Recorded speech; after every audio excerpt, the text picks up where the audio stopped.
नमस्कार भाई न्यूज में आपका स्वागत है। मैं हूं आपके साथ सुशील गोस्वामी। आज भारत सरकार द्वारा एक आम बजट पेश किया गया। भारत की वित्त मंत्री निर्मला सीतारमण द्वारा संसद में अपने सत्र में बजट को लाया गया। बजट भारत में किस तरह से देखा जा रहा है, तमाम राजनीतिक लोग अपनी अपनी प्रतिक्रिया व्यक्त कर रहे हैं। आम आदमी से लेकर किसान हो या व्यापारी हो, सब इस बजट को अपने नजरिए से देख रहे हैं। यहाँ पर आज खास चर्चा में हमारे साथ मौजूद हैं कांग्रेस पार्टी के पूर्व सीएलपी लीडर श्री प्रदीप माथुर जी, नमस्कार। और साथ में हमारे साथ मौजूद हैं एक विशेषज्ञ के रूप में बीएसए कॉलेज के अपने पत्रकारिता डिपार्टमेंट के एचओडी श्री आनंद त्रिपाठी जी मौजूद हैं, और इसी के साथ हमारे साथ एक एक्सपर्ट के रूप में हम आशीष चतुर्वेदी, जो कि एक टैक्सेशन एक्सपर्ट है, सीए हैं, आपको भी हमारी चर्चा में शामिल किया है। तो आप सभी का वाई न्यूज परिवार में बहुत बहुत स्वागत है। सबसे पहले मैं प्रदीप माथुर जी से जानना चाहूंगा। माथुर साहब बताएं, इस बजट को जो भारत सरकार की ओर से आज पेश किया गया, आप किस तरह से देखते हैं? देखिए, बड़ी उम्मीदें थी कि वर्ष 2021-22 वित्तीय वर्ष का बजट मोदी जी बहुत अच्छा देंगे, सीतारमण जी बहुत अच्छा देंगे। एक इतना बड़ा कोविड की जो पूरे देश में नहीं विश्वव्यापी एक प्रकोप हुआ था, उसके बाद हम उम्मीद करते थे कि मध्यम वर्गीय परिवारों को काफ़ी राहत मिलेगी। पर दुर्भाग्य की स्थिति यह है कि मोदी जी ने और भारतीय जनता पार्टी ने मध्यम वर्गीय परिवारों को अपनी वोट बैंक की बपौती समझ रखी है और इनको कोई राहत नहीं दी। स्लैब में कोई परिवर्तन नहीं किया, और जब स्लैब में कोई परिवर्तन नहीं किया तो इस तरह कोई लाभ भी उनको नहीं मिला। डीजल पेट्रोल के दामों में कोई घटोतरी नहीं करी, और एक लॉलीपॉप पकड़ा दिया है एमएसएमई के जिनको इनको लोन देने की बात हो रही है कि उनको बिना कोलेटरल सिक्योरिटी के बैंक्स लोन देंगे, जो कि बिल्कुल इम्पॉसिबल है।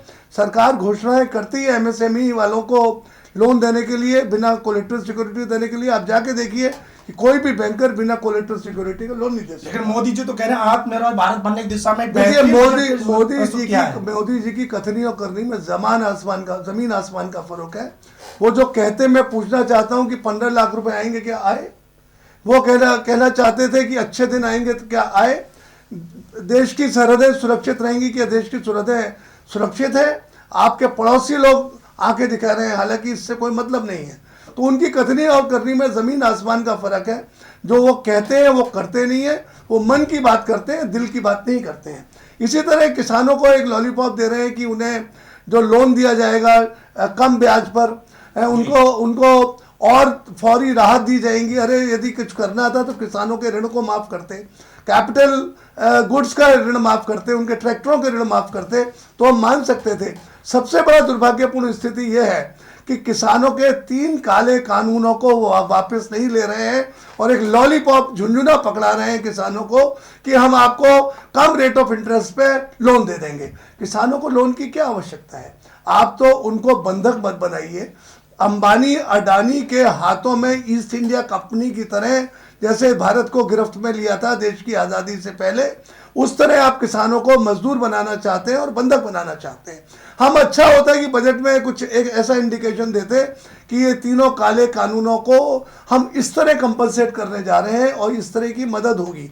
परंतु जो भी फौरी राहत जो इन्होंने एक लॉलीपॉप दिया है अपने तमाम मुद्दों को लेके, किसानों को, फार्मर्स को ये देंगे, उससे किसानों पे कोई फर्क नहीं पड़ने वाला। कृषि सेस तो उन्होंने पेट्रोल पे और डीजल पे, वो भी इस बजट में उन्होंने दिया है। देखिए, वो सब एक इतना माइनर मामला है कि किसानों को कोई असर पड़ने वाला नहीं है। अच्छा होता है वो घोषित करते हैं कि यूरिया पे हमने इतनी सब्सिडी कर दी। अब आपको और बता देते हैं कि ये जो सब्सिडी ईंधन के गैस के ऊपर जो सब्सिडी थी वो खत्म हो गई है। जो लगभग 40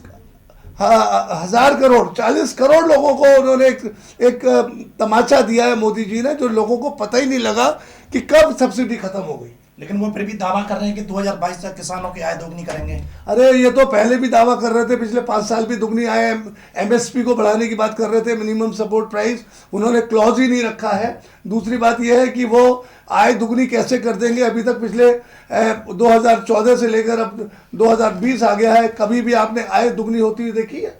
उनको मिनिमम सपोर्ट प्राइस का कोई प्राइस नहीं मिल पाता। जो आपकी धान की कीमत, गेहूं की कीमत 1800 रुपये प्रति कुंटल है, तो बेचते हैं लाके 1100-1200।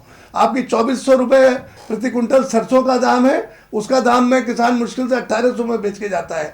आपके जो धान की कीमत आप देखिए, ये किसान मारा धान बिक रहा है, 1100 रुपये प्रति कुंटल बिकता है। यही तो 3 काले कानूनों का अफसाना है कि इसी तरह किसान बर्बाद होगा और किसानों की इनकम दुगनी नहीं हो सकती।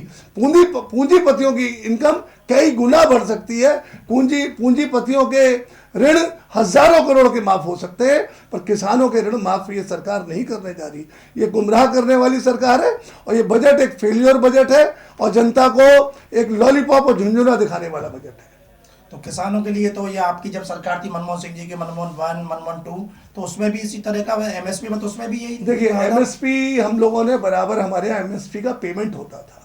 मिनिमम सपोर्ट प्राइस एक कंपल्शन था कि किसानों को उस पर खरीदना ही पड़ेगा, बीच के बिचौलिए फायदा नहीं उठा पाते थे। हमने 72,000 करोड़ रुपए के ऋण माफ किए थे किसानों के, और ये पूंजीपतियों के ऋण माफ करते हैं, अडानी अंबानी के ऋण माफ करते हैं, अपने 15 चहेते पूंजीपतियों के को गले लगाते हैं। सिवाय पूंजीपतियों को बढ़ावा देने के लिए सरकार के पास, ये पूंजीपतियों की सरकार है, आम आदमी की सरकार नहीं है। किसान सम्मान निधि तो ये भी सरकार दे रही है। सम्मान निधि भी एक लॉलीपॉप है, और एक 6,000 रुपये भी देते हैं, और 6,000 रुपये साल के जो है 3 किश्तों में 2-2 हज़ार रुपये करके देते हैं। मैं पूछना चाहता हूँ, 1 बीघा जमीन में फसल बोने के लिए कितना पैसा खर्च होता है? इतना पैसा भी नहीं देते 6,000 रुपये में। मैं फिर से कहूँगा कि ये झुंझुने और लॉलीपॉप की सरकार है। तो आपने सुना प्रदीप माथुर जी ने इस जो बजट को, जहां मोदी जी इस बजट को लेकर तारीफ कर रहे हो, कह रहे हैं आम आदमी के लिए बहुत बेहतरीन बजट प्रस्तुत किया है, लेकिन कांग्रेस के पूर्व सीएलपी लीडर प्रदीप माथुर ने इसको सिरे से खारिज कर दिया और इसको लॉलीपॉप जैसा बजट बताया है। मैं चलते चलते आपसे जानना चाहूंगा कि आने वाले दिनों में उत्तर प्रदेश के पंचायत चुनाव हों या 2022 में चुनाव हों, तो कहीं उससे तो आप इसको देखिए, ये भारतीय भटकाऊ पार्टी है। ये एक मुद्दे पे नहीं टिकती, एक मुद्दे से दूसरे मुद्दे, दूसरे से तीसरे, तीसरे से चौथे, चौथे से पांचवें, पहले मुद्दे को भटकाने की बात करती है। जब ये सत्ता में नहीं थे तो बाबा रामदेव कहते थे कि 35 रुपये लीटर पेट्रोल बिका करेगा, डीजल बिका करेगा 25 रुपये लीटर, और मोदी जी ये करेंगे, मोदी जी वो करेंगे। इस सरकार में अक्कड़ बक्कड़ बम्बे वो 80-90 पूरे 100, और 100 रुपये लीटर पेट्रोल आ गया, बताइए। और ये रामदेव बाबा नहीं बोल रहे, वो कौन से बाबा थे जिन्होंने लोकपाल बिल के लिए लाए थे? अन्ना हजारे को तो पता ही नहीं है। और ये मतलब बिल्कुल झूठ बोलने वाली सरकार है, भारतीय झूठा पार्टी की सरकार है। फिर मैं उससे क्यों बार बार कहलवा रहे हैं? जनता आकंठ तक बढ़ गई है।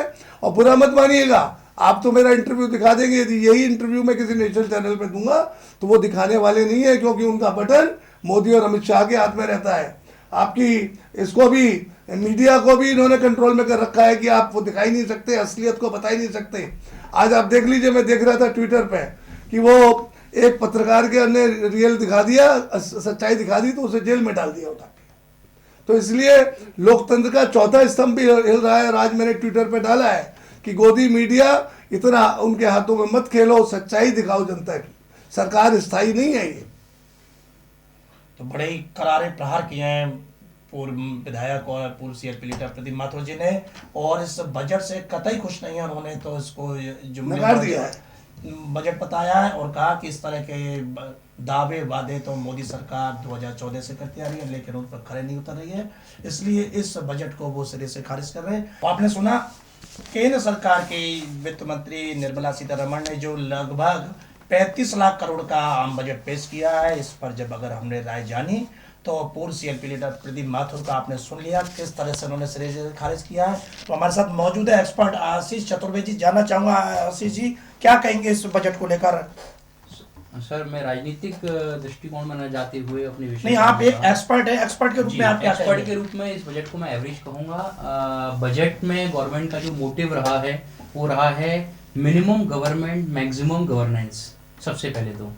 और उसके बाद में ये जो बजट है, क्योंकि ये कोविड के दौरान तैयार हुआ है, तो ये इंडिपेंडेंस इंडिया का, स्वतंत्र भारत का पहला डिजिटल बजट है, जिसमें कि हमारी जो फाइनेंस मिनिस्टर थी वो जैसे हर बार ट्रेडिशनली अटैची लेके जाती थी, तो इस बार वो टैबलेट से उन्होंने बजट सुनाया सबसे पहले।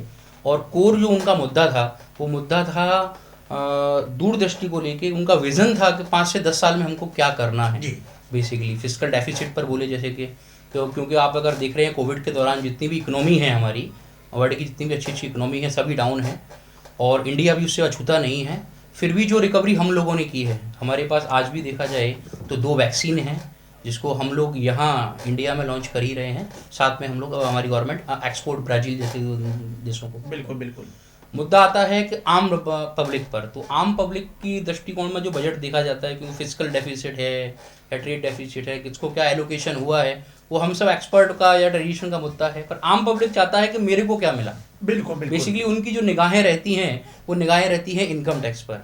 व्यापारी वर्ग की बात करूं, चाहे छोटा व्यापारी है, मध्यम है या बड़ा है, उसकी निगाहें रहती हैं कि डायरेक्ट टैक्स के साथ साथ इनडायरेक्ट टैक्स, जैसे कि जो जीएसटी जैसा मुद्दा है। इनकम टैक्स की बात करें तो उसमें स्लैब में इनकम टैक्स में जो है, इनकम टैक्स में इन्होंने क्या किया है, इन्होंने स्लैब में कोई चेंज नहीं किया है, क्योंकि गवर्नमेंट ने क्या किया है कि जो पिछला जो हमारा बजट था वो भी 34 ट्रिलियन का था, उसे बढ़ाकर ही किया है, 0.023 ट्रिलियन उसको बढ़ाई है। तो खर्चे तो बढ़े ही हैं, इसलिए वो इनकम को कम नहीं कर सकते, क्योंकि गवर्नमेंट का जो स्रोत है इनकम का वो डायरेक्ट टैक्स और इनडायरेक्ट टैक्स, इनकम टैक्स और जीएसटी ही है मेजर सोर्स। तो उन्होंने उसको कम न कर कर उन्होंने क्या किया है, गवर्नेंस पर मुद्दा दिया है। जैसे कि अगर मैं इनकम टैक्स की बात करूं तो एक ऐसा व्यक्ति जिसकी आय केवल पेंशन से है और वो 75 साल क्रॉस कर चुका है, तो बेसिकली क्या होता है, कोई अपना रिटर्न अपने आप तो भरता नहीं है। गवर्नमेंट तो कहती है अपने आप भर सकते हैं, पर हम और आप सभी जानते हैं, हम और सभी को किसी न किसी एक्सपर्ट के पास बीच में आशीष जी आपको रोकूंगा, मैं प्रदीप जी जानना चाहूंगा, जिस तरह से एक्सपर्ट हमारे साथ आशीष जी ने बोला है कि इनकम टैक्स का जो स्लैब है उसमें कोई परिवर्तन नहीं किया गया, और ये आप इसको किस नजरिए से देखते हैं? देखो गोस्वामी जी, जिस तरीके का आज बजट आया है वो देश बेचने वाला बजट है। आज के बजट में वित्त मंत्री ने देश की धरोहरों को बेचने का काम किया है, चाहे वो रेलवे हो, चाहे वेयर हाउस हो, चाहे स्टेडियम हो, चाहे रोड हो, चाहे पावर हाउस हो।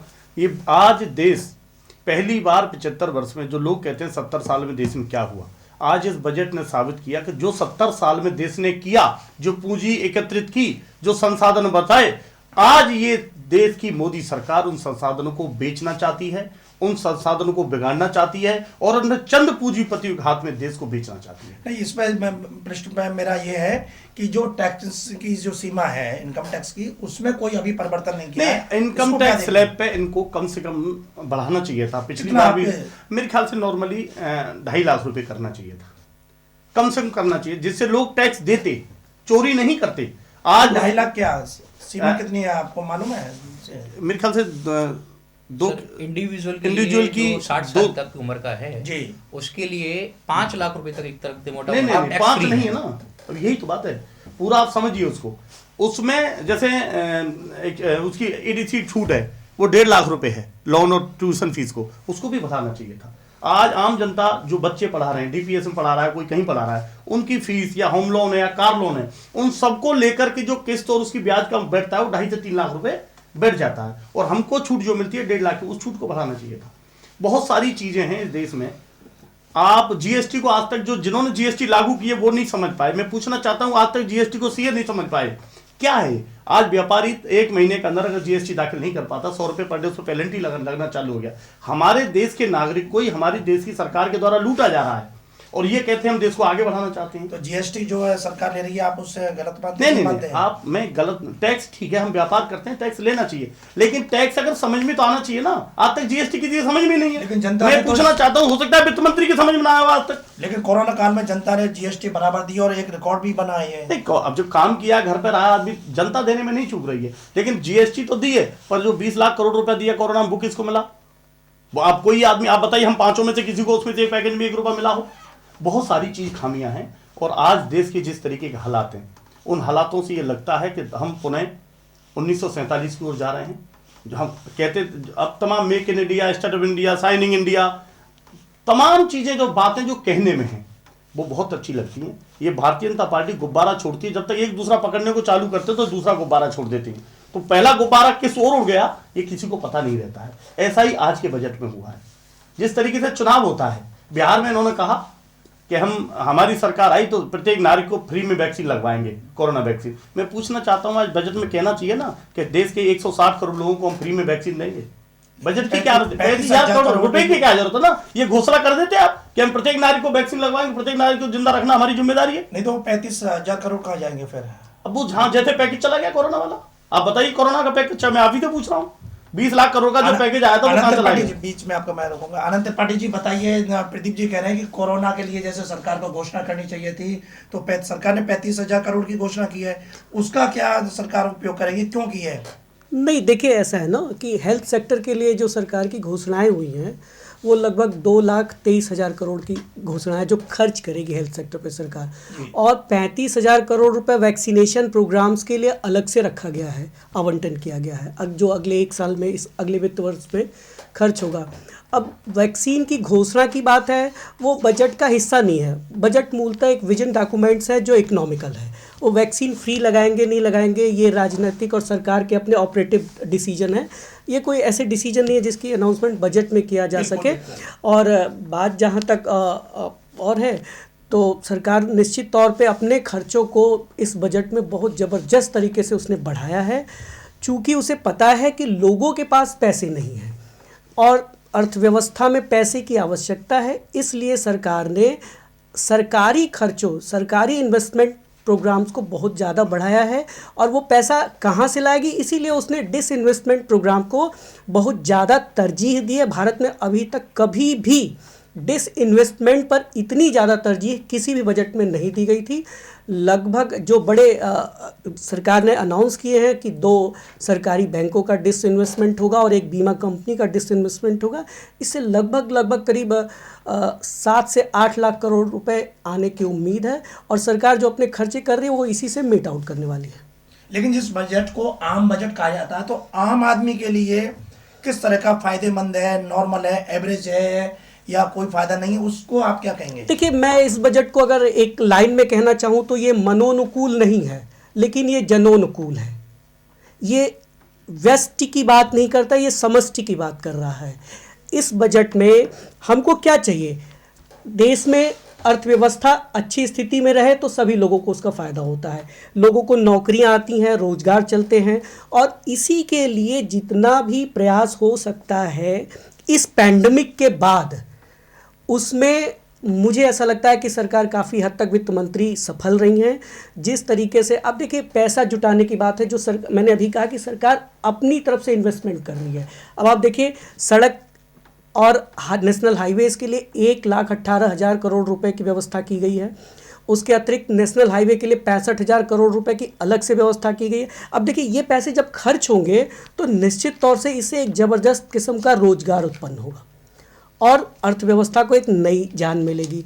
कृषि सेक्टर में, हेल्थ सेक्टर में अब तक भारत में 92,000 करोड़ रुपए का बजट होता था हेल्थ का, जो बढ़कर के 2,23,000 करोड़ रुपए का 137% का ग्रोथ है।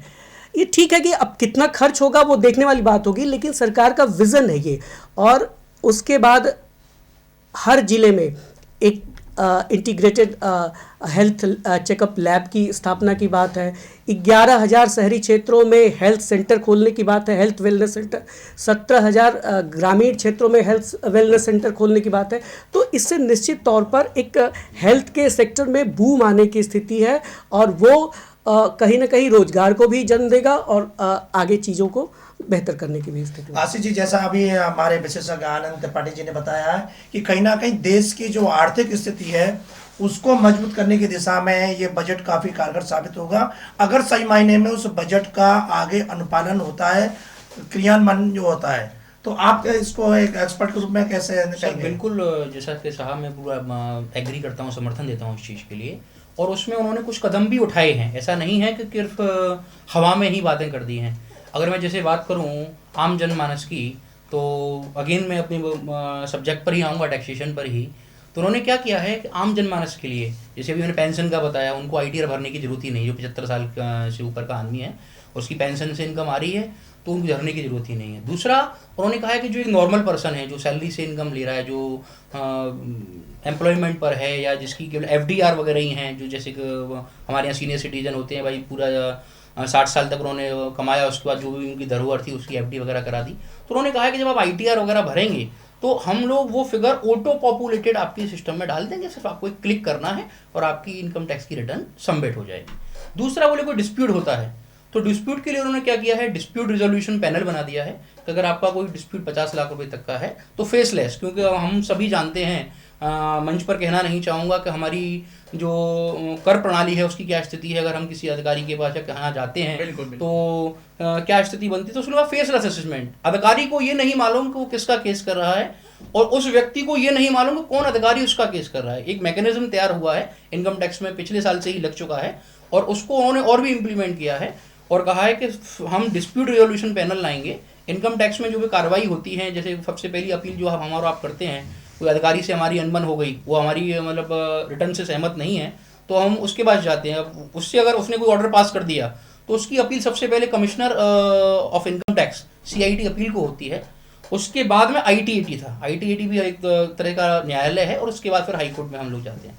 तो ITAT तक जितनी भी प्रणाली है उस सबको फेसलेस कर दिया है, मतलब आपको जाने की जरूरत नहीं है।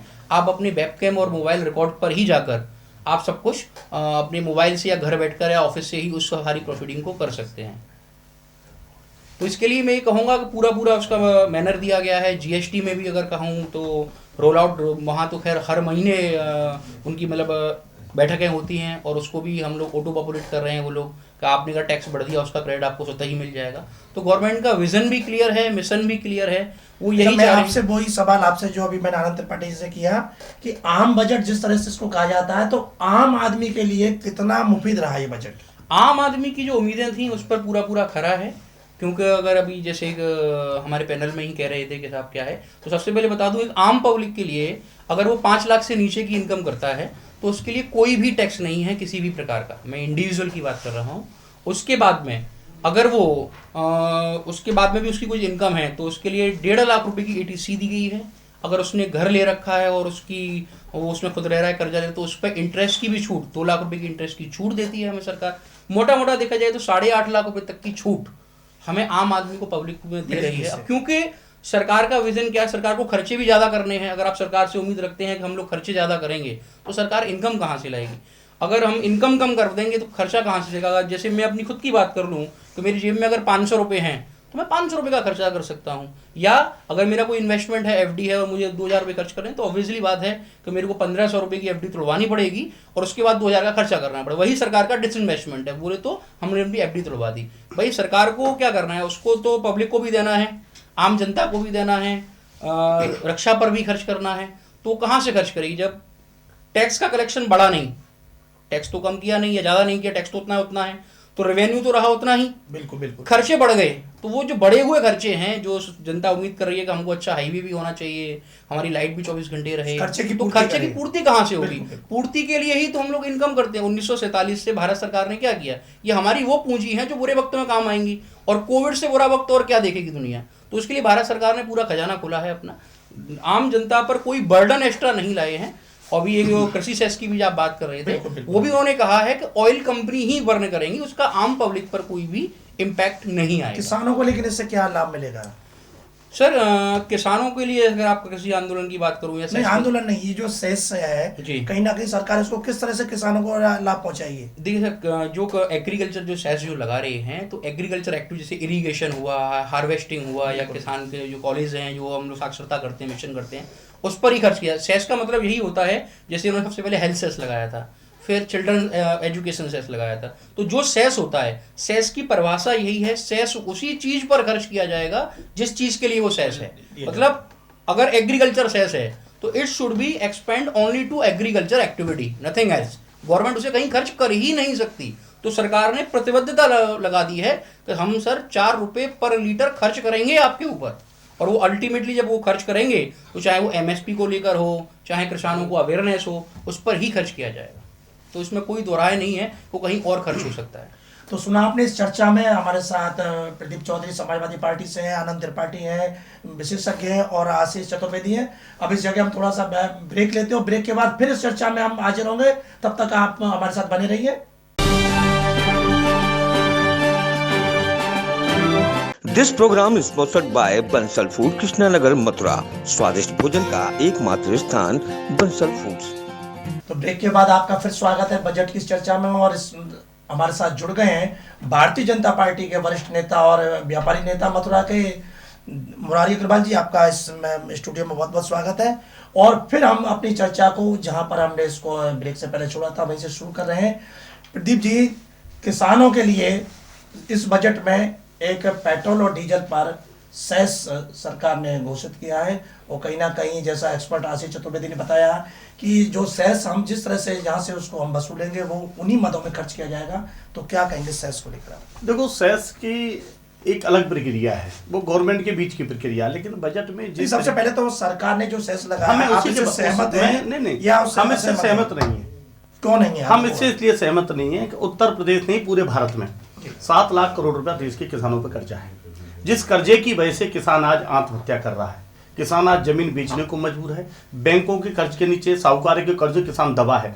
अगर सरकार को किसान की मदद ही करनी थी, जिस तरीके से 90,000 करोड़ रुपए उद्योगपतियों का माफ कर दिया, मैं पूछना चाहता हूं, देश के उद्योगपतियों को तो हो सकता है 2 या 4 का माफ किया हो, लेकिन 7 लाख करोड़ रुपया पूरे देश के किसानों पर कर्जा है। हो सकता है देश में कोई किसान कर्ज के दबे नहीं देता। अगर मदद ही करनी थी तो किसान के कर्ज माफी कर करके और देश के किसान को खुशहाल करने का काम करना चाहिए था। सेस तो बहुत चीजों में लगते हैं, आप बताइए, बात सेक्स लड़ने की बात नहीं है, सेस तो हेल्थ का भी लगता है, तमाम टोल हमसे वसूला जा रहा है गाड़ियों पे, और हमसे रोड टैक्स भी लिया जा रहा है, हमसे सर्विस टैक्स भी लिया जा रहा है, उसके बाद भी हमसे टोल लिया जा रहा है। जरूरी नहीं है, आज 7 साल हो गए आगरा मथुरा रोड को, आप देख लीजिए, रोड पे काम चल रहा है, रोड में गड्ढे हैं और तुमसे बराबर टैक्स लिया जा रहा है। टैक्स इसलिए लिया जाता है, टोल टैक्स, कि आपके रोड में गड्ढा भी नहीं होगा। इन चीजों से अगर पैसे को आप खर्च ही नहीं करेंगे कहीं तो सुविधाएं नहीं भरेंगी, और सुविधाएं नहीं भरेंगी तो आम जनमानस को लाभ नहीं होगा। टोल और टैक्स तो व्यवस्था है, आपसे आप अगर बात कर रहे हैं सरकार की, तो उससे पहले सरकारें रही हैं, आपकी भी सरकार रही है, और टैक्स तो तभी लिया जाए। मैं तो सबकी कह रहा हूं ना, जैसे आप, मैं सेस लगाया है, जैसे कि हर चीज का जैसे हम पेट्रोल डीजल खरीदते हैं,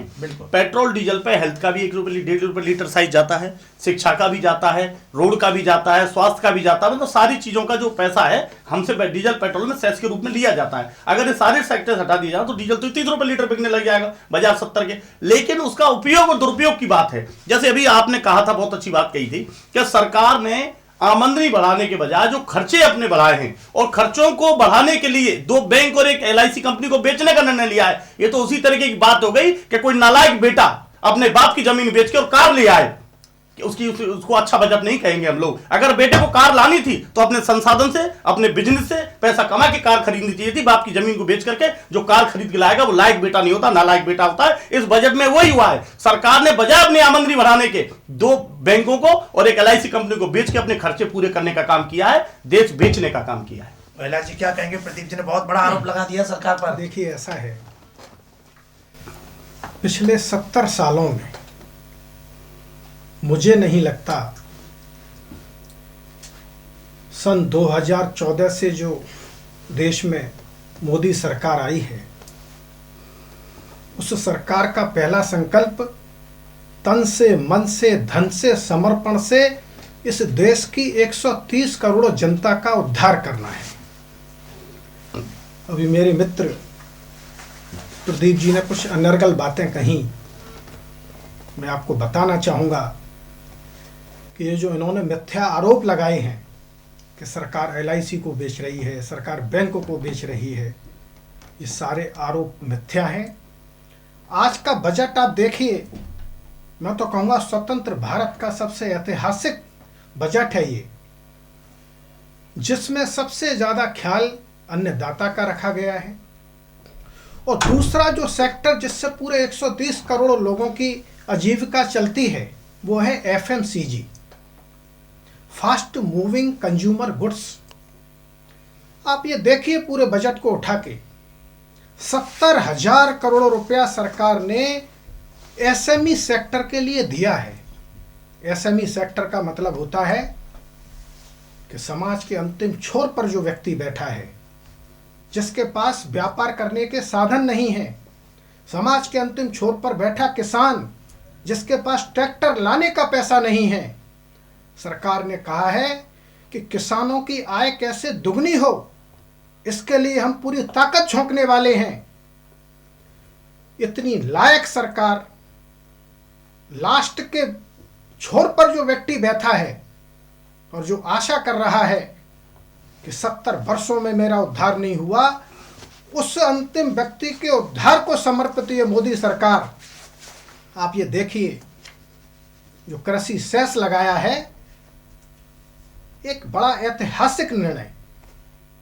मैं तो अखिल भारतीय उद्योग व्यापार मंडल की ओर से इस देश के प्रधानमंत्री को साधुवाद दूंगा, भारतीय जनता पार्टी ने की जो एक तपस्या थी, भारतीय जनता पार्टी का एक संकल्प था कि हर व्यक्ति को न्याय मिले, हर व्यक्ति के हाथ में रोजगार हो। आप सुशील जी आश्चर्य करेंगे, एक ऐसी सरकार जिसने पूरा फोकस देश के युवाओं के लिए रखा है, एक ऐसी सरकार जिसने अपना पूरा फोकस इंफ्रास्ट्रक्चर डेवलपमेंट के लिए रखा है।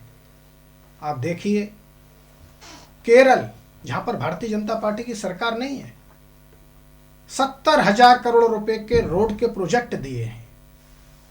ये पहली इस देश में ऐसी सरकार आई है जो ये भेद नहीं करती कि सरकार किसकी है प्रदेश में। वो सिर्फ एक बात का ध्यान रखती है कि समाज के अंतिम छोर पर बैठे व्यक्ति का कल्याण कैसे हो। मैं आपको ये बताना चाहूँगा कि कोरोना काल आया था। कोरोना काल में जिस समय इस देश में कोरोना ने प्रवेश किया था, एक टेस्टिंग की लैब थी। आप ये आश्चर्य करेंगे, पूरी दुनिया ने देखा कि हमने कितनी तेजी से, इस केंद्र सरकार ने कितनी तेजी से देश में कोरोना लैब की संख्या बढ़ाई और फिर किस तरह की परिस्थितियां थीं, उन परिस्थितियों का मुकाबला किया। उन परिस्थितियों का मुकाबला करके जब ये देख लिया कि स्वास्थ्य पर बहुत बड़े बजट की ज़रूरत है, आज मैं बजट देख रहा था, अंदर से हृदय खुश हो रहा था कि कम से कम एक ऐसी सरकार इस देश में आई है जो हमारे स्वास्थ्य की चिंता कर रही है, जिसको हमारे स्वास्थ्य की चिंता है। देश के फाइनेंस मिनिस्टर ने कहा कि अभी तो कोरोना के लिए वैक्सीनेशन के लिए 35,000 करोड़ रुपया हम दे रहे हैं, लेकिन उन्होंने कहा इस पैसे की कोई लिमिट नहीं है। इस वैक्सीनेशन में देश में जितने रुपयों की ज़रूरत पड़ेगी उतना रुपया हम देंगे।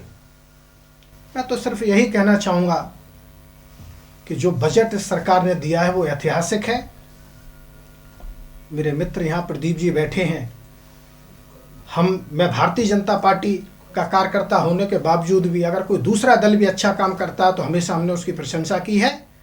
मैं चाहूँगा कि बड़े दिल का परिचय दें और जिस पूरे देश के हर सेक्टर के लिए जो लाभदायक बजट आया है उसकी प्रशंसा करें और फिर देखें कि आने वाले समय में कितने अच्छे रिजल्ट इस लेकिन बजट के आने यहाँ पे वाले अभी हैं। प्रदीप जी ने आरोप लगाया सरकार पर, कहा कि 35,000 करोड़ जो कोरोना के लिए घोषणा की है, लेकिन मुफ्त में वैक्सीन की घोषणा क्यों नहीं की आम आदमी के लिए? फिर क्या होगा 35,000 करोड़ का? इनका सवाल है, जवाब दीजिए आप। सरकार ने जो सबसे प्रमुख बात कही है सुशील जी, वो ये बात कही है कि 35,000 करोड़ रुपए का बजट निर्धारित है।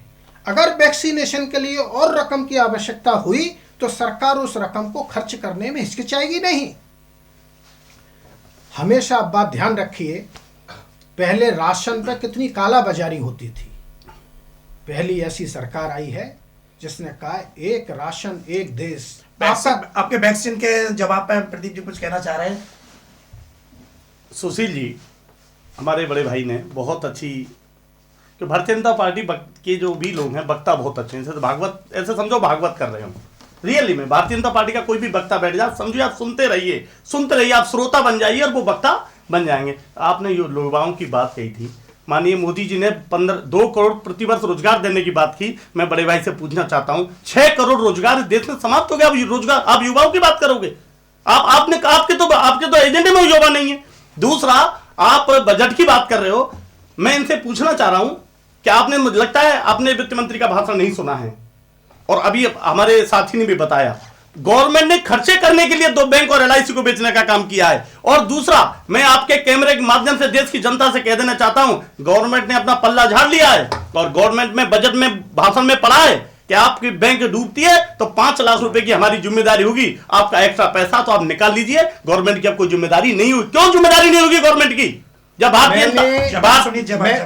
नहीं, मेरा सुनिए, मैं बहुत देर सुना आपको। नहीं, मैं पूरा सुनिए, नहीं सुना दीजिए, मैं बोला नहीं, मैं पूरा सुनिए, आपसे जवाब दूंगा। नहीं, जवाब नहीं दूंगा आपसे। इतना बड़ा जब 5 लाख रुपए, सुनिए, क्यों हमारे अगर 30 लाख रुपए मेरी गाड़ी कमाई, मेरे पिताजी रिटायरमेंट आए और 30 लाख रुपए का फंड उनका मेहनत की कमाई बैंक में है, अगर वो बैंक डूब जाती है तो सरकार की जिम्मेदारी क्यों नहीं होगी? सरकार 5 लाख रुपए क्यों देगी? आप बताइए। क्योंकि मैं पूछना चाहता हूं, जवाब दीजिए। मैं तो जवाब दीजिए चाहता हूं प्रदीप जी, बहुत ज्यादा जोर से बोल के हम अपनी गलत बात को सही नहीं कर सकते। अब बताइए, बजट में है, आप बजट देख लीजिए, 5 लाख रुपए गारंटी है। आप ही आज ही वित्त मंत्री ने पढ़ा है, हम बड़े धैर्य के साथ, आज ही वित्त मंत्री ने पढ़ा है आपके कि 5 लाख रुपए की गारंटी नहीं होगी। हम बड़े संयम और धैर्य के साथ आपको ये बताना चाहते हैं, जहां तक रोजगार की आपने बात की कि रोजगार देंगे, जिस बड़ी संख्या में मोदी सरकार के आने के बाद लोगों को रोजगार मिले, कोई भर्ती नहीं साहब, 6 साल में कोई भर्ती नहीं। आर्मी की मेला भर्ती होती थी, वो बंद हो गई। अब कहां बात करूं नौकरी देने की? मैं एसएमई सेक्टर से आता हूं। अरे सर, एसएमई से आता हूं, एसएमई से मैं जानता हूं। 35,000 20 लाख करोड़ का पैकेज कहां है आपका? किस गरीब को मिला ये बताइए ना।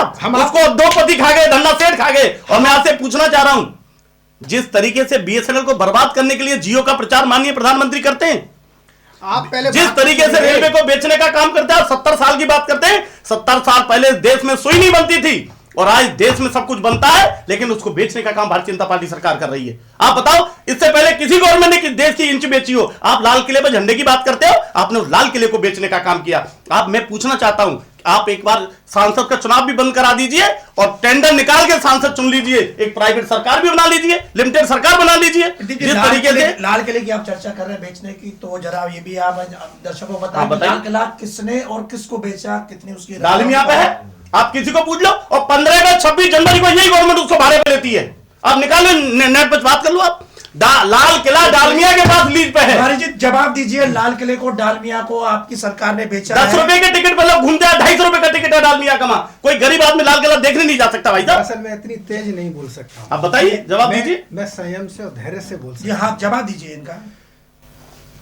हमारी भारतीय जनता पार्टी ने लाल किले को बेचने का काम नहीं किया है। हमारी भारतीय जनता पार्टी की सरकार ने इस देश के लाल किले के तिरंगे के माध्यम से पूरी दुनिया में भारत का नाम रोशन किया है। मतलब डालमिया को बेच करके? ये आपका आरोप बिल्कुल नहीं, बिल्कुल नहीं। आप सुनिए, आप मेरी बात सुनिए। आप बेचने की बात करते हैं। मथुरा में कई चौराहे ऐसे हैं, मैं आपको एक मसानी चौराहे का उदाहरण आपको दूंगा। अग्रसेन चौक बना हुआ है। अग्रसेन चौक का रख रखाव का जिम्मा सामाजिक संस्थाएं करती हैं। कोई भी इस देश की किसी भी संपत्ति को देश का प्रधानमंत्री हो, राष्ट्रपति हो, कभी नहीं बेच सकता है। हाँ, हम क्या कर सकते हैं, उसके रख रखाव के लिए, उसमें खूबसूरती आए, उसमें सुंदरता है, उसके लिए हम किसी भी व्यक्ति से अनुरोध कर सकते हैं कि वो उस चीज की देखभाल करे, उस चीज को संरक्षित करे। आप ये मिथ्या आरोप लगा रहे हैं प्रदीप जी। दूसरी बात मैं आपको ये बताना चाहूंगा, जब आपने कहा कि साहब ये तो देश को बेच रहे हैं, आपको कम से कम राजनीति अपनी जगह है, राष्ट्र नीति अपनी जगह है। आज हम यहाँ पे चर्चा करने के लिए बैठे हैं कि ये बजट कैसा है। मैं आपको बताना चाहूंगा, ये बजट ऐसा है जिससे राष्ट्र निर्माण होगा। मैं ये बताना चाहूंगा, ये बजट ऐसा है इस देश में खुशहाली आएगी। ये बजट ऐसा है इस देश का परचम पूरी दुनिया में लहरेगा। कोरोना काल आया था, हम कहते थे कि यूरोप बड़ा अमीर है, हम कहते थे दक्षिण एशिया बड़ा अमीर है। सारे मिथक इस मोदी सरकार ने तोड़ दिए। पूरे देश और दुनिया के लोगों ने जब हमारी तरफ देखा तो हमने दवाइयां दी। आज हमारी वैक्सीन दुनिया की सबसे सफल वैक्सीन है। पूरी दुनिया हमसे वैक्सीन को मांग रही है।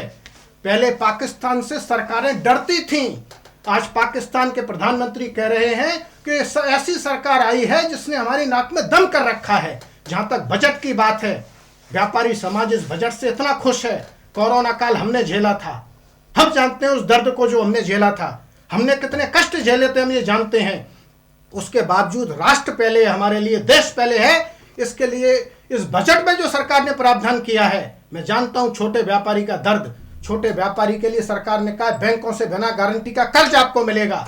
छोटे किसान के लिए उन्होंने कहा कि अगर आपको कोई संसाधन चाहिए तो उसको कर्ज मिलेगा। स्वास्थ्य सेवाओं में 97,000 करोड़ रुपए की बढ़ोतरी होना इस बात का संकेत है कि आने वाले समय में कोई भी अगर स्वास्थ्य संबंधी संकट आता है तो उससे हम जूझेंगे नहीं, उससे लड़ेंगे नहीं, उसका समाधान करेंगे। मैं तो एक बात प्रदीप जी आपसे कहना चाहूंगा, आप समाजवादी पार्टी नहीं, सुनिए, आपने कहा हमने संसाधन नहीं सर, आपने नहीं मेरी बात नहीं, आपने बहुत कहा, नहीं जवाब तो ले लीजिए आप। आपने कहा कि हमने लाल किला, रेलवे हमने रखरखाव के लिए दिए। इसका मतलब ये सरकार इतनी फेल है, ये सरकार अपने संसाधनों का रखरखाव नहीं कर सकती। क्या अडानी एयरपोर्ट का, अब लखनऊ एयरपोर्ट जिसका नाम चौधरी चरण सिंह से हटाकर अडानी एयरपोर्ट कर दिया, क्या वो भी रखरखाव के लिए दिया है? अरे मैं भी दिखा देता हूं, अभी मैं अडानी एयरपोर्ट निकाल, अडानी एयरपोर्ट निकाल पे। आप यहाँ पर आरोप प्रत्यारोपों के बीच में हमारे बीच में बैठे हुए हैं त्रिपाठी जी, आपने इनकी चर्चा सुनी, आरोप प्रत्यारोप। तो ये अगर हम लाल किले की बात करें तो आप इस पे आपकी क्या है? लाल किले को जिस तरह से बेचने का आरोप है या रखरखाव देने की जो बात कही है, आप इसे किस नजरिए से देखते हैं? नहीं, देखिए, मैं जो बताना चाहता हूँ एक फैक्ट है। लाल किले के बारे में पीपीपी मॉडल के तहत उसकी साफ सफाई की जिम्मेदारी उस ग्रुप को दी गई है, और निश्चित तौर पर अगर जब से साफ़ सफाई की जिम्मेदारी उस ग्रुप को गई है, उसके बाद लाल किले की सफाई की स्थिति, स्वच्छता की स्थिति और उसके पूर्व की स्थिति, जिन लोगों ने भी लगातार विजिट किए हैं, उसमें अंतर, भारी अंतर उनको वो आप देखा जा सकता है, वो बताया जा सकते हैं। जहाँ तक बेचने की बात है, देखिए, अब कई बार बेचने की बात आई, देखिए मैं उसको सरकार की बात नहीं कर रहा हूँ, लेकिन सेल और डिसइन्वेस्टमेंट ये बिल्कुल अलग चीज़ें हैं। सरकार जो 2 बैंकों और एक बीमा कंपनी के डिसइन्वेस्टमेंट की बात कर रही है, उसके कुछ परसेंट को वो देगी, न कि उठा करके वो पूरी की पूरी प्रॉपर्टी किसी पब्लिक व्यापारी को या किसी बिजनेसमैन को या कंपनी को बेच रही है। डिसइन्वेस्टमेंट का तरीका इस देश में वित्त मंत्री मनमोहन सिंह 1991 में लेकर के आए थे, प्रधानमंत्री नरसिम्हा राव के समय के, और वो एक ऐसा तरीका है जो दुनिया भर में अप्लाई हुआ है और बहुत सक्सेसफुल तरीका है। गवर्नमेंट सारे खर्चे, गवर्नमेंट रेल चलाए, सड़क चलाए, बस चलाए, स्कूल चलाए और सफाई कराए, ये अगर सारा काम गवर्नमेंट करेगी तो बाकी कुछ बचेगा ही नहीं, वो इतना पैसा लाएगी कहाँ से? इसलिए बहुत ज़रूरी है ये नीति है, पॉलिसी है। देखिए, बजट कोई ऐसा नहीं कि खर्चे का लेखा जोखा हो, एक विजन डॉक्यूमेंट्स होता है बजट, उसमें सरकार ये बताती है कि वो आगे आने वाले समय में देश को कैसे चलाएगी, और उसी के तहत ये बताया गया कि मैंने पहले भी कहा कि बहुत ज़बरदस्त इस पैंडमिक में खर्चे हुए हैं सरकार ने, और उस खर्चे को से अर्थव्यवस्था बहुत पंग हुई, चूँकि आमदनी बंद हो गई, खर्चे बढ़ गए, अर्थव्यवस्था पंग हुई। उस अर्थव्यवस्था में जान फूंकने के लिए लगभग 18 लाख करोड़ रुपए का इन्वेस्टमेंट सरकार अपना कर रही है, अपनी तरफ से, जो सरकारी इन्वेस्टमेंट है। उस इन्वेस्टमेंट से इस अर्थव्यवस्था को बड़ी नई जान आएगी, और उसका परिणाम ये होगा कि देश में खुशहाली आएगी ही आएगी। इन्हीं की बात से कनेक्टेड करूंगा, व्यापार की बात है। सुनिए, इन्होंने कहा कि सरकार का काम व्यापार करना नहीं है। You are right, 100%, absolutely right, बिल्कुल। देखिए, सबसे पहले सरकार ने कंपनी लगाई स्कूटर इंडिया लिमिटेड। उससे नेहरू जी का जो समाजवाद का मॉडल था, उसमें यह था कि जहाज सरकार चलाएगी, उस मॉडल में यह था कि इंश्योरेंस सरकार करेगी, उस मॉडल में यह था स्कूटर सरकार बनाएगी, उस मॉडल में यह था कि कार सरकार बनाएगी। हमारे हिसाब से वो मॉडल सही नहीं था। मॉडल क्या सही होता है व्यापार में? व्यापार में मॉडल सही होता है जिसका जो काम है वो करेगा। जैसे अब आप दीजिए, विजय सुपर स्कूटर आता था, स्कूटर इंडिया लिमिटेड बनाती थी।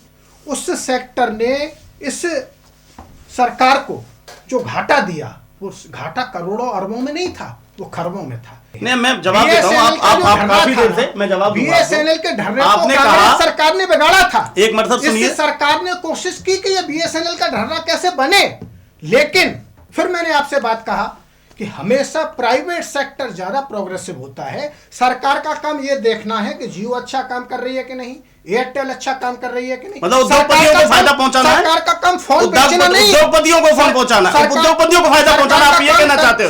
नहीं, आप गलत, आप सरकार की तरफ से बोल रहे हो। मैं आपको बताऊंगा, सुशील जी मैं आपको बता दूं, मैं आपसे पूछना चाह रहा हूं कि आप उद्योगपति या प्राइवेट, आपने कहा भी, सर ने कहा कि मैं पूछना चाहता हूं, जो लाल किला है वो सफाई के लिए नहीं दिया गया है। मैं आपसे यही पूछना चाहता हूं इसी मथुरा में कि जिसमें रितमराजी रहती हैं, वो वन विभाग की जमीन है, उसका भी 29 साल का पट्टा है। क्या रितमराजी की जमीन में कोई वन विभाग का व्यक्ति कुछ बना पा रहा है? जो रितमराजी चाह रही है वही निर्माण हो रहा है। एक मिनट, मुझे 99 साल को सरकारी आपको जानकारी नहीं, मैं जब मैं नहीं बोलता हूं बीच में।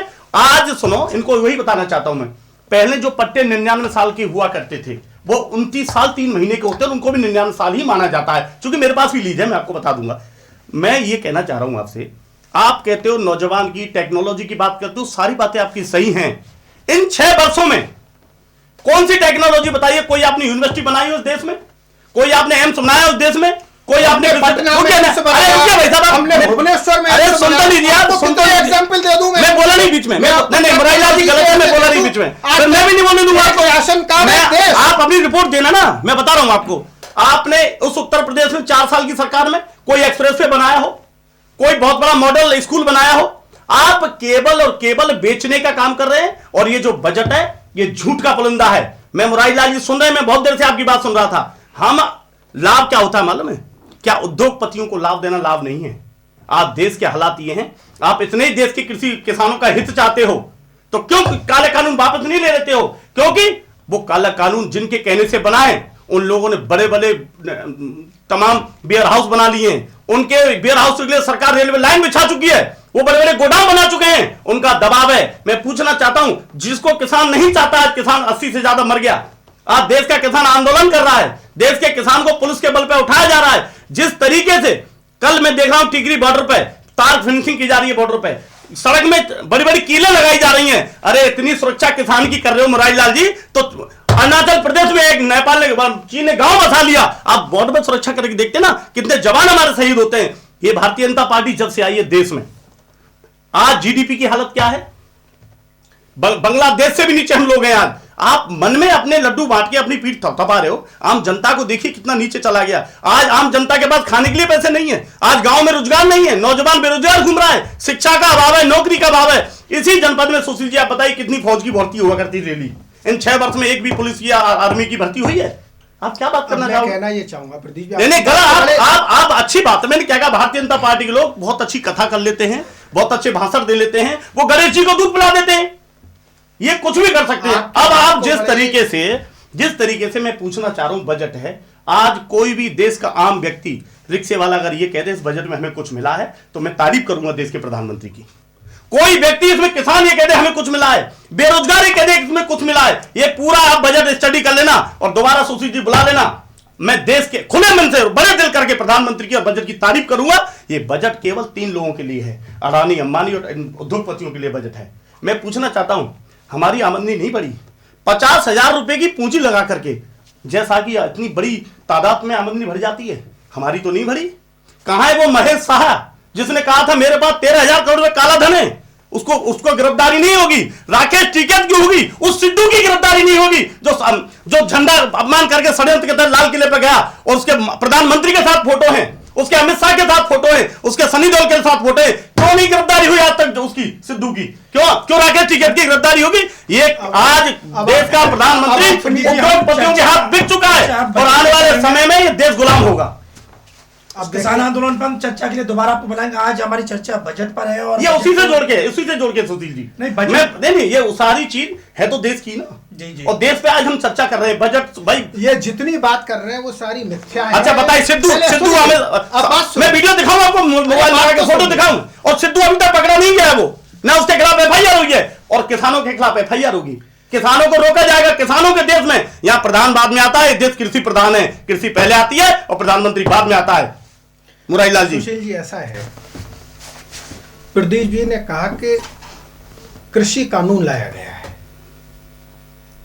मैं साधुवाद दूंगा इस देश के प्रधानमंत्री, इस देश की संसद और इस राज्यसभा। आपको तो मजबूरी है, आपको पार्टी में रहना है, आपको राजनीति करनी है, क्योंकि आपका निकाल से बात कर दिया जाएगा, भाजपा के खिलाफ बोलोगे तो। इस तरह का कृषि कानून लाया गया है जो छोटा किसान है, जो सीमांत किसान है, जो ऐसा किसान है जो अब तक राह देख रहा था अपने विकास की, ऐसा किसान जिसके अधिकतर माल को बिचौलिए खा जाते थे, ये ऐसा देश में कृषि कानून लाई है। और आप देखिए ये केवल सिंधु बॉर्डर पे और यहाँ पे क्यों हो रहा है, पूरे देश में आंदोलन क्यों नहीं हो रहा है?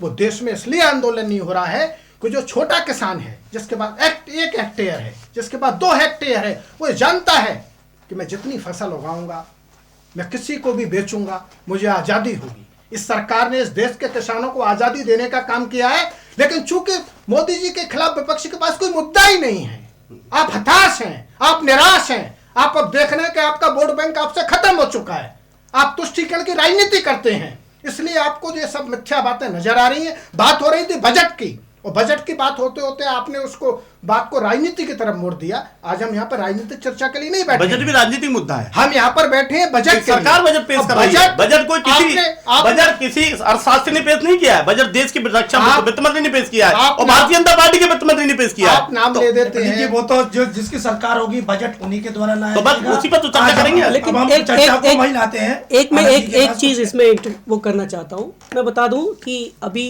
किसान की बड़ी चर्चा हो रही है और MSP और उसकी खरीद की बात हो रही है। लगभग 72% किसान इस देश का जो मार्जिनल फार्मर है, जिसके पास 1 एकड़ से 2 एकड़ तक की ज़मीन है, वो MSP पर बेच नहीं पाता है।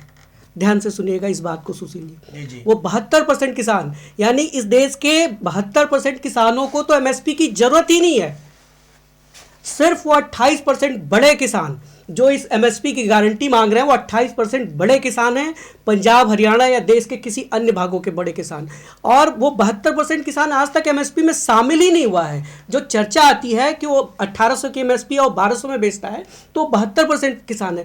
कोई भी सरकार हो, वर्तमान सरकार ही नहीं, 1967 से जब से MSP प्रोग्राम चालू हुआ है, तब से कोई भी सरकार पूरे देश के किसानों को MSP पर उसका उत्पादन खरीद ही नहीं सकती। उसके पास न भंडारण की सुविधा है, न इतना पैसा है। आज अगर देश के सारे किसानों की फसल को खरीदने की जैसी बात चल रही है कि गारंटी दिया जाए, तो 32 लाख करोड़ रुपए की आवश्यकता है। जो भारत के कुल आज का जो बजट आया है वो 35 लाख करोड़ रुपए का। मतलब जब डबल होगा तब भारत की सरकार किसी भी किसानों की सारी फसल खरीद सकती है। इसलिए MSP की जो बात आ रही है, 72% किसान उससे बाहर है और उसका कोई रिजर्वेशन नहीं है। मैं बताना चाहता हूं, मेरी बात पूरी हो जाने दीजिए। उसकी कोई जरूरत ही नहीं है, वो MSP में शामिल ही नहीं रहा 1967 से आज तक 2021 तक, और न वो इसकी मांग कर रहा है। उसी को मैं कहना चाहूंगा। आपने कहा MSP और 72% किसान की बात, मैं आपसे 2 बात पूछना चाहूंगा। आप ही ने कहा कि 72% किसान जो समांतर है 2 या 2.5 एकड़ 3 एकड़ वाला है, उससे ऊपर बड़ा किसान है। तो आप ये बताइए, छोटा किसान आप मंडी खत्म करना चाहते हैं और मंडी खत्म हो जाएगी तो मंडी सेस भी खत्म हो जाएगा। जो मंडी सेस जो किसानों के वेलफेयर में लगता है, किसान मंडी से अटैच गांव में रोड बनते हैं, किसान के बीमा में लगता है, किसान के स्वास्थ्य में लगता है, एक तो वो खत्म हो जाएगा, उसकी खाना पूर्ति कहां से होगी। तीसरा, आप मंडी खत्म करके समांतर मंडी यानी कि समांतर व्यापारी बैठाना चाहते हैं। मैं पूछना चाहता हूं, वो आपने कहा है किसान अपना माल कहीं बेच देगा, क्या 2 एकड़ खेत का किसान 40 कुंटल गेहूं को लेकर इटली बेचने जाएगा, जापान बेचने जाएगा, आप मंडी समाप्त कर दोगे।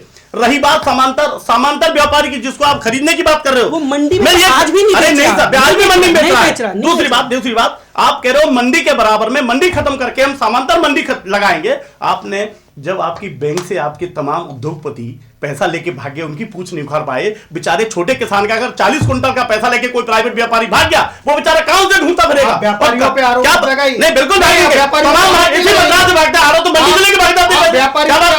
नहीं, बिल्कुल तमाम ऐसे पैसा भाग जाता। क्यों व्यापारी भागे नहीं? मिर्चल चैसी व्यापारी नहीं था, नीरव मोदी व्यापारी नहीं था, देश का हजारों विजय माल्या व्यापारी नहीं था क्या, जो 1000 करोड़ देश का लेकर चला गया।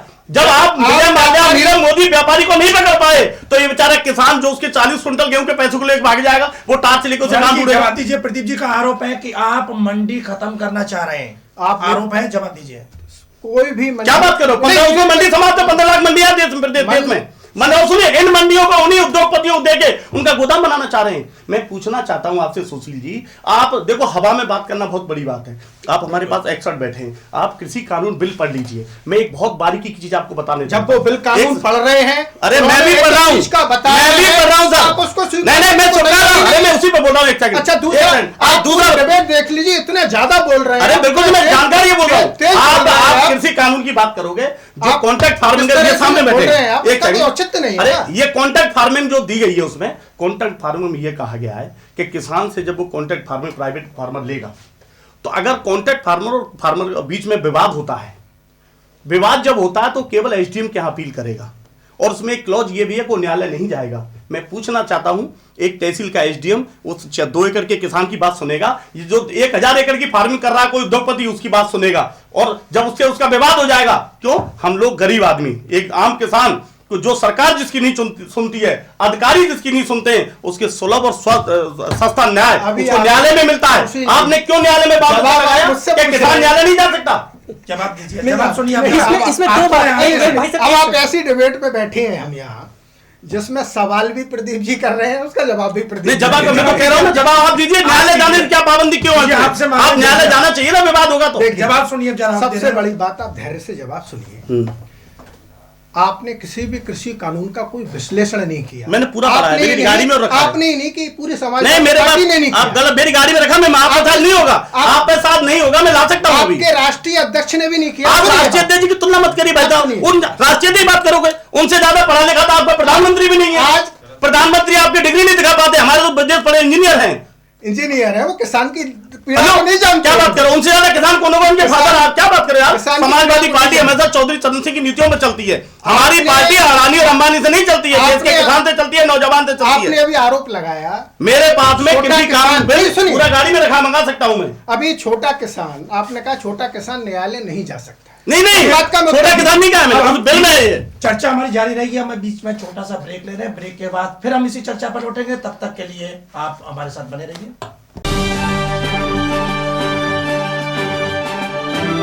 This programme sponsored by Bansal food Krishnanagar Mathura. स्वादिष्ट भोजन का एकमात्र स्थान बंसल फूड्स। ब्रेक के बाद बजट पर हो रही इस हमारी चर्चा में पुनः आपका स्वागत है। और इस बार हमारे साथ जुड़ गए हैं व्यवसायी हैं अंकित बंसल, व्यापारी नेता हैं, और साथ में आनंद जी और प्रदीप जी पहले से मौजूद हैं। सबसे पहले मैं आपका अपने स्टूडियो में स्वागत करता हूँ चर्चा में अंकित जी। और आज आपने जैसा देखा कि मोदी सरकार 2 ने अपना जो आम बजट पेश किया है, इसमें बहुत कुछ व्यापारियों के लिए भी कहा जा रहा है सरकार की ओर से, जैसा कि केंद्रीय मंत्री नितिन गडकरी ने कहा है कि इंडस्ट्री में इससे फायदा होगा बजट से और छोटे उद्योगों को बढ़ावा मिलेगा। तो आप क्या मानते हैं सरकार के इस बजट को कितना व्यापारियों के हित में देखते हैं? देखिए, अगर मैं व्यापारियों की बात करूं तो ये सरकार पहले से भी स्टार्टअप्स को बढ़ावा देती चली आई है, और उसी दिशा में इन्होंने फिर से बजट में भी इसको फिर बढ़ावा देने का कार्य किया है। बेसिकली अगर छोटी चीज़ों में मैं देखूं तो लोगों को ये उम्मीद थी कि इसमें कहीं ना कहीं इनकम टैक्स में कोई राहत मिलेगी, जो कि इस तरीके का भी कुछ आम आदमी के लिए देखने को तो नहीं मिला।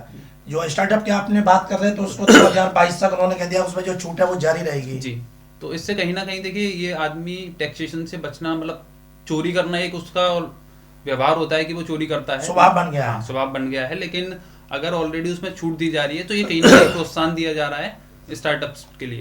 लेकिन ये तो देश इसमें कहा जा सकता है कि अगर हम टैक्स देंगे, कर देंगे, तो कहीं ना कहीं उसी कर और टैक्स से ही हमारे देश का भला होता है, विकास आपकी होता है। बात बिल्कुल एकदम जायज है, लेकिन आप ये देखिए कि ये छूट सिर्फ स्टार्टअप्स के लिए दी गई है, क्योंकि जो लोग ऑलरेडी अभी व्यापार नहीं कर रहे हैं या जो नौकरियां तलाशने के लिए जाने हैं, उनको प्रोत्साहन किया गया है कि वो अपने स्टार्टअप्स करें। तो उनका ध्यान टैक्सेस में ना फंसाने की जगह उनको व्यापार बढ़ाने के लिए कार्य में प्रोत्साहन दिया गया है। तो मतलब अगर मैं एक लाइन में पूछना चाहूँ, सरकार के इस बजट से आप कितने खुश हैं, कितने नाखुश हैं? नहीं, नाखुश के लिए तो सिर्फ एक छोटी सी चीज़ वही है कि इसमें आम आदमी को जो कहीं ना कहीं राहत मिलनी चाहिए कि इनकम टैक्स स्लैब्स में, वो अभी फिलहाल देखने को नहीं मिली है। बाकी ओवरऑल अगर मुझे लगता है कि इसमें कहीं ना कहीं ओवरऑल देश हित में ये बजट लाया गया है। प्रदीप जी, व्यापार नेता इसको दोनों तरह की बात कह दी कि जहाँ अगर बात आए उसकी इनकम टैक्स की, तो उसमें इन्होंने उम्मीद लगाए बैठे थे क्योंकि पिछले बजट में भी यही उनका स्लैब था और इसमें भी वही रहा है, लेकिन फिर भी इसको ये एवरेज बता रहे हैं, सही बता रहे हैं। और सुशील जी, जिसमें पहले भी चर्चा जब घर का कोई बड़ा और रात को बाजार से लौट के घर आता है तो वो बच्चे से लेके बड़ों तक, औरतों तक, महिलाओं तक सब उम्मीद करते हैं कि आज कुछ ना कुछ लेके आ रहे हैं। सबकी उम्मीद उस व्यक्ति से लगी रहती है।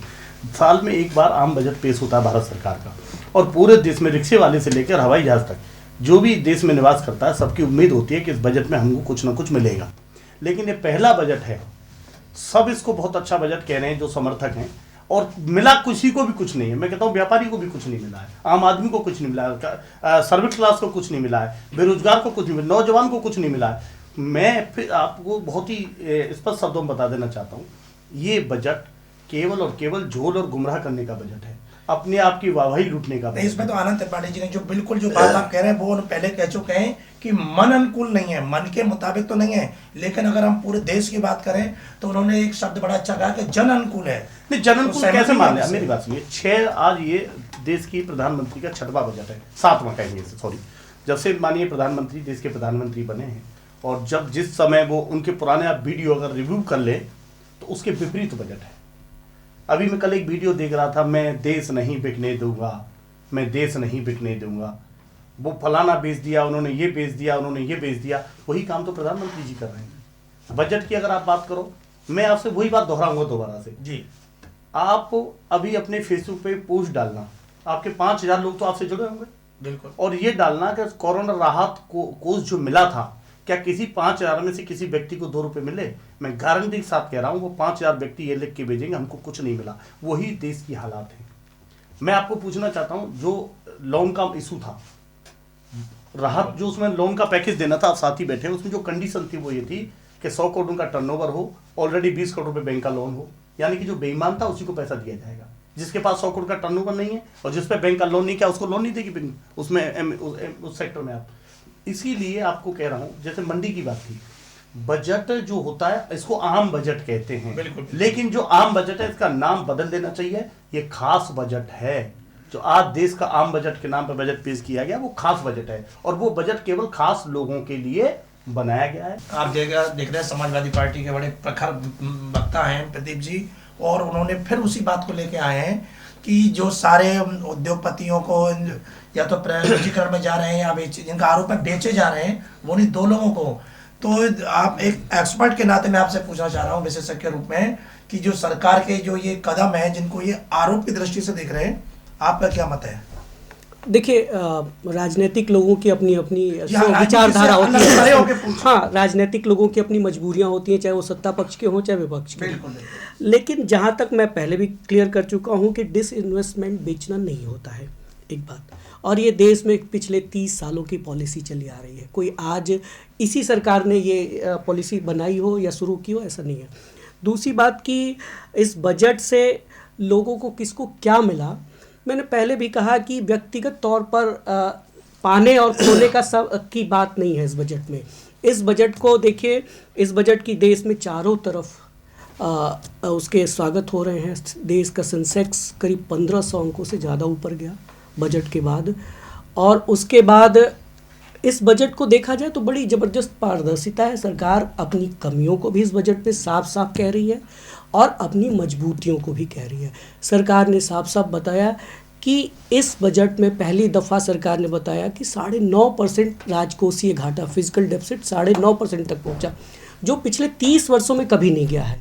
लेकिन उसका कारण भी है कि हम जिस पेंडेमिक से गुजरे हैं, उस पेंडेमिक की वजह, उस पेंडेमिक में सरकार ने करीब 6 लाख करोड़ रुपए अपना लोगों को दिया। जो बार बार चर्चा आ रही है कि वो 20 लाख करोड़ रुपए का पैकेज कहाँ गया, वो पैसा रुपए बांटने का पैसा नहीं था। अमेरिका की तरह हमारे देश में पैकेज में रुपए नहीं बांटे गए, लोगों को सुविधाएं दी गई। 82 करोड़ लोगों को 6 महीने अनाज दिया गया।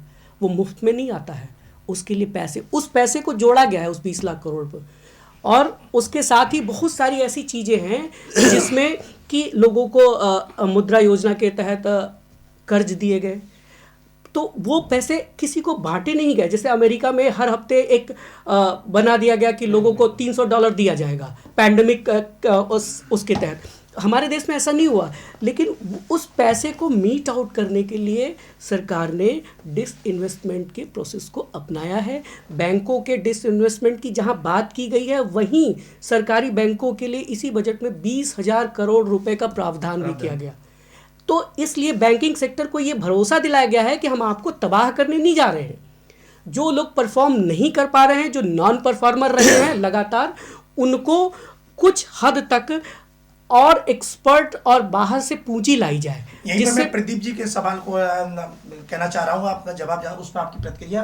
तो जैसा उन्होंने अभी कहा था मुरारी जी से कि अगर किसी के पिता की संपत्ति 30 लाख रुपए बैंक में जमा है और बैंक डूब जाती है तो सरकार ने 5 लाख रुपए देने की बात कही है, तो उसके 25 लाख की भरपाई कैसे होगी? देखिए, बैंक डूब जाए ऐसी स्थिति तो भारत में वर्तमान स्वतंत्र अर्थव्यवस्था के तहत नहीं है। कभी ऐसी कोई मंदी आती है, वो एक अलग बात होती है, लेकिन सरकार फिर भी ये कह रही है। आप ध्यान करिए कि सरकार अगर कह रही है तो कहीं ना कहीं सरकार को ऐसा आभास होगा, या इसको कहने की वजह क्या है फिर सरकार की? नहीं, सरकार पहले तो कोई प्रावधान नहीं आया बैंक डूबने पैसा दे, पहले 1 लाख का 5 लाख कर दिया। तो यही सरकार ऐसा क्यों कर रही है? ये तो लोगों के लिए लाभ की बात है। सरकार चाहती, बैंक तो तब भी डूब सकते हैं अगर सरकार ये प्रावधान ना करे। नहीं, कहीं ऐसा तो नहीं, उनको ये अंदाजा हो कि हमारा कोई और मित्र भागने वाला है। देखिए ये सब अप्रीहेंशन की बातें भाई, हैं, अभी इस उनके पर 3-4 बात मिनट नहीं होती पैसा है। देके, अप्रीहेंशन विशेषज्ञ किसी पार्टी से उनका नहीं, मैं तो apprehension- मैं तो ऑन कैमरा कह रहा हूँ। नहीं, एप्रीहेंशन की बात है कि हाँ, ये राय जानना एक चाह रहे अदृश्य हैं। भय है कि कल को ये हो जाएगा, सारी बैंकें डूब जाएंगी, सारी बीमा कंपनियां डूब जाएंगी, अर्थव्यवस्था हमारी एकदम चौपट हो जाएगी। ये सरकार सब कुछ, अरे इस देश की ही सरकार है और इस देश के लोगों ने ही चुना है इस देश की सरकार को, और ये सरकार उनके साथ इतना बड़ा धोखा नहीं कर सकती। पॉलिसी मैटर्स हैं। आप जब नरसिंहा राव जी ने 1991-92 में नई आर्थिक नीतियों की शुरुआत की थी तो इस देश में इसी तरह की शोर हुआ था, क्योंकि ये देश जानता नहीं था कि ये क्या लिबरलाइजेशन है, क्या ये ग्लोबलाइजेशन है क्या। और वही मनमोहन सिंह 10 साल इस देश के दुलारे प्रधानमंत्री हुए जिन्होंने इसकी शुरुआत की, और आज उनकी तरफ से भी डॉक्टर मनमोहन सिंह जो देश के सबसे बड़े अर्थशास्त्री के तौर पर माने जाते हैं, वो भी इस बजट की बुराई इसके प्रावधानों के तहत नहीं कर रहे हैं, बल्कि वो ये कह रहे हैं कि सरकार ने ये नहीं किया। वो ये नहीं कह रहे कि जो किया वो गलत किया, वो ये कह रहे हैं ये नहीं किया। देखिए, कुछ किसी भी चीज़ का रिव्यू जो किया जाता है, वो जो काम हुआ उसमें गलत और सही क्या है, वो जो किया ही नहीं गया उसकी तो हर कोई देख सकता है कि इसकी बुराई कर रहा है। तो मनमोहन सिंह जैसा बड़ा अर्थशास्त्री और कांग्रेस पार्टी जैसी मुख्य विपक्षी पार्टी भी इस बजट के प्रोविजंस पर चर्चा नहीं कर रही है। वो ये कह रहे हैं कि इस बजट में ये नहीं है, ये नहीं है, ये नहीं है। ये कहना बहुत आसान बात होती लेकिन है। अंकित बंसल जैसे जो छोटे व्यापारी, मथुरा एक छोटा सा जनपद है, उन्होंने जो बात की थी, काफी उम्मीदें थी छोटे जनपद के जो छोटे व्यापारी हैं उनको, उन उम्मीदों के मुताबिक खरा नहीं उतर पाया। हालांकि बजट की तारीफ तो उन्होंने भी किया है, लेकिन कुछ ऐसे जो उम्मीदें लगा के रहते हैं, तो उस पर आप क्या कहेंगे त्रिपाठी जी? देखिए, मैं बताऊं, जहां तक छोटे व्यापारियों की बात है, एमएसएमई सेक्टर जो है उसमें छोटे बड़े सभी रोजमर्रा की चीज़ों से जुड़े हुए व्यापारी आते हैं। उसमें कुल एक मुश्त 70,000 करोड़ रुपए इन्वेस्ट करने की बात आ रही है। वो उस एमएसएमई सेक्टर को ही प्रॉफिट करेगा, आगे लेकर के जाएगा, और वो आगे लेकर के जाएगा तो उससे छोटे व्यापारी ही लाभान्वित होंगे, और अंततः उनका जो इस पेंडेमिक में जो उनका नुकसान हुआ है, जो चीज़ें रह गई हैं, वो दोबारा से शुरू होंगी, और जब शुरू होंगी एक बार खड़े होने में उनको मदद दी जाएगी, तो वो निश्चित तौर पर फिर अपने की स्थिति को, पुरानी स्थिति को पुनः प्राप्त कर सकते हैं। तो सुना आपने इस बजट पर जो चर्चा हुई। आज उस चर्चा में हमारे साथ मथुरा के पूर्व विधायक और पूर्व सीएलपी लीडर प्रदीप माथुर रहे, जिन्होंने दबकर इस बजट का विरोध किया, बल्कि उन्होंने इसको जुमलेबाज बजट का। तो वहीं समाजवादी पार्टी के वरिष्ठ नेता प्रदीप चौधरी रहे, उन्होंने इस जो बजट को एक तरह से सिरे से खारिज भी किया, और साथ ही साथ कहा कि इस तरह के बजट तो देश के प्रधानमंत्री नरेंद्र मोदी की सरकार 7 साल से देती आ रही है, लेकिन इससे किसी का अभी तक भला नहीं हुआ। हालांकि इनके जवाब देने के लिए भारतीय जनता पार्टी के वरिष्ठ नेता मुरारी अग्रवाल, इन्होंने कहा कि देश में 70 साल में ऐसा बजट नहीं आया जैसा उन्होंने दिया। छोटे से लेकर बड़े आदमी को संभालने के लिए आप पूरा काम करते हैं। हमारे साथ व्यापारी भी जुड़े, अंकित बंसल, उन्होंने अपने जो व्यापारियों की जो एक इस बजट को लेकर उम्मीद थी, तो उन्होंने कहा कि उम्मीद के मुताबिक तो नहीं रहा, लेकिन फिर भी काफ़ी अच्छा रहा है। और इस पूरे बजट का जो मंथन करके दिया है, हमारे बीच में शिक्षाविद और बीएसए कॉलेज के पत्रकारिता विभाग के हेड डॉक्टर त्रिपाठी जी मौजूद रहे। बड़े अच्छे ढंग से उन्होंने विश्लेषण किया, बताया कि सरकार योजनाएं लाती है, जो बजट है एक उनका विजन है कि हम देश को इस स्थिति पर ले जाएंगे, इस मुकाम पर ले जाएंगे, और वहां तक पहुंचाने के लिए सरकार को क्या क्या यत्न करने पड़ेंगे, प्रयत्न करने पड़ेंगे। उसके लिए सरकार को कितनी पूंजी देनी होगी, तो उसको विभाग के अलग अलग, चाहे शिक्षा हो, स्वास्थ्य हो या कृषि हो, हर क्षेत्र में उसको बांटा है और सरकार ने किया है। अब देखना यह है कि सरकार ने जो बजट पेश किया, उस बजट पर सरकार कितनी खरी उतरती है। तो इसको देखने के लिए हमें अगले वर्ष तक इसका इंतजार करना पड़ेगा, क्योंकि ये 2021 और 2022 का बजट पेश किया गया। पूरे 35 लाख करोड़ का बजट है, काफी बड़ा बजट है। अब देखना है कि भारत की जनता के लिए सरकार कितना कुछ कर पाती है। नमस्कार, धन्यवाद।